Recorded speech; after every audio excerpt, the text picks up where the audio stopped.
Do you agree with the government's COVID policy? No, I don't. Let's get to know Sue Gray. Last TV show you binged? I don't watch TV, really. Favourite radio station? Don't really listen to the radio anymore these days. Favourite music genre?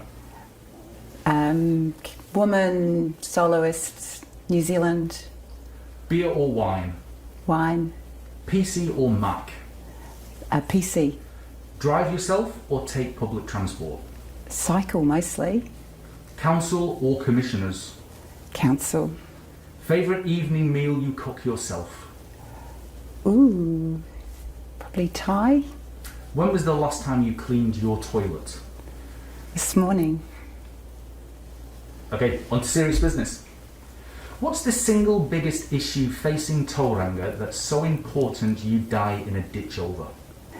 The whole reason I'm here is the lack of democracy and the feeling of people that they have no voice, the desperation actually in many cases. And what would you do about that? My whole plan is to be a voice for the people, to get the questions out there that people aren't feeling able to talk about, to encourage conversation on a whole range of issues about why people are feeling so vulnerable, isolated and unheard. You're not from Tauranga, are you? So tell us why you're here. Are you here just for the by-election? My youngest daughter left home this year to study at university, and I was always going to move on to new adventures. Tauranga is a place I've spent a lot of time at. There's a really great network here. I've got a lot of friends here. The by-election was yet another reason why I needed to come here and be here and do whatever I can do to help this community thrive again. Tauranga grinds to a halt every rush hour, but nowhere near enough people want to take the bus. Do we just keep building roads? Yeah, I can't believe how bad it's been allowed to get over the last years from the build-up of traffic, and it almost seems like random locations. Why is there even so much traffic there? I'm a firm fan of walk, bike, bus if you can, but we don't have a great bus service here either, which doesn't help for people, and the biking needs to be done in a way that doesn't make the traffic problems even worse. Getting all the cones off the road would be a great start too. Youth crime is in the news a lot lately. What's the solution? The solution is to re-engage with our young people. They feel really isolated. The COVID has had, and the mandates has had terrible impacts for a lot of young children or young students dropping out of school, disconnecting with family and friends, this whole division. So the more we can bring everybody in together, you know, we're all in this waka together. Let's all work together and find a place for everybody. The cost of living is affecting everyone, some more than others.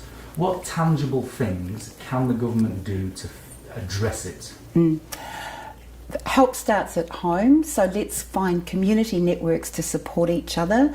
Farmers markets, community gardens, places where people can actually grow food and share food and work together and support each other, find who's good at one thing, they can help out somebody else.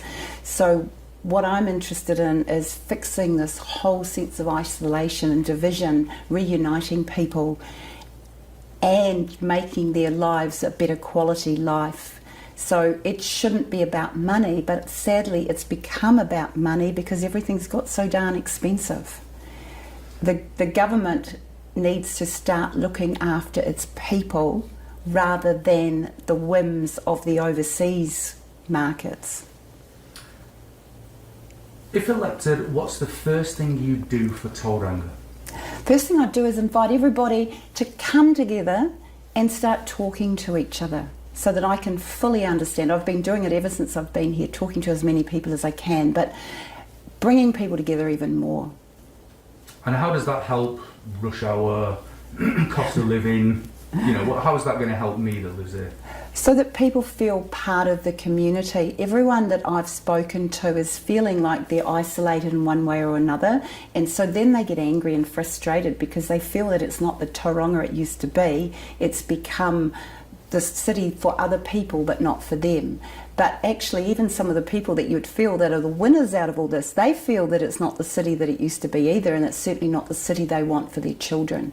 So we've actually got to get a vision of how we can make it the best place it can be for the people who live here, so that people can actually feel great being in Tauranga. We've got beautiful environment, we've got all the water, the beaches, the whole natural environment, and yet it's not quite thriving. Why don't you think it's thriving? What are its barriers to thriving? A lot of it is the roading. It's outgrown its infrastructure, and so people don't feel that they can easily get to where they need to be. And, you know, shall I jump in my car and sit in rush hour traffic for an hour, or shall I just stay home? And so people are making hard decisions based on practicalities like that, and the expense. So shall I jump in my car? Can I afford to fill up the petrol tank? So there are ways of achieving it, though. You know, some of these reduced bus fares and things, at least people can still get out, but then they need a nice place to go. And going to the shopping mall is probably not the solution if you haven't got a whole lot of money in your pocket, you know. We need more places where people go and they feel connected. They feel that they're with a crowd where they can talk about whatever they want to talk about without being bullied or intimidated in any way. So this whole sense of community, let's build a real community where everybody feels that they belong and everybody feels that they can be themselves, learn, they're growing, they're connecting, and they've got a future. Do you agree with the government's COVID policy? No, I don't. I believe the government has made an absolute hash of it. They overreacted. Well, at the very start, I actually believe they underreacted when we didn't know what the problem was, and we were hearing these kind of rumours of massive death rates. But as soon as they learnt that actually it was pretty much like a cold, why on earth continue all of this division, all of the isolation, all of the mandates? But NZ's had less deaths per capita than most of the other developed countries around the world. So how is that a bad? Has NZ had less deaths? Have they? It all depends how you classify them, whether you're looking at deaths with COVID or deaths from COVID. There's all sorts of different reasons. We've been lucky. We've had most of the outbreak in summer when people have got a high natural immunity and high vitamin D levels, and so they're least at risk from disease. There's a lot of other factors that affect all of these things. Do you know anyone that's died of or with COVID? No, don't. Tell us about yourself in 60 seconds or less. I'm a mother of 3 thriving teenagers and 20-year-olds. I've got a law degree, a science degree, I'm an adventurer, I'm a world traveller, and I have spent a whole career working for the underdog, fighting the establishment and trying to stand up for a better world, for democracy, for people's voices to be heard.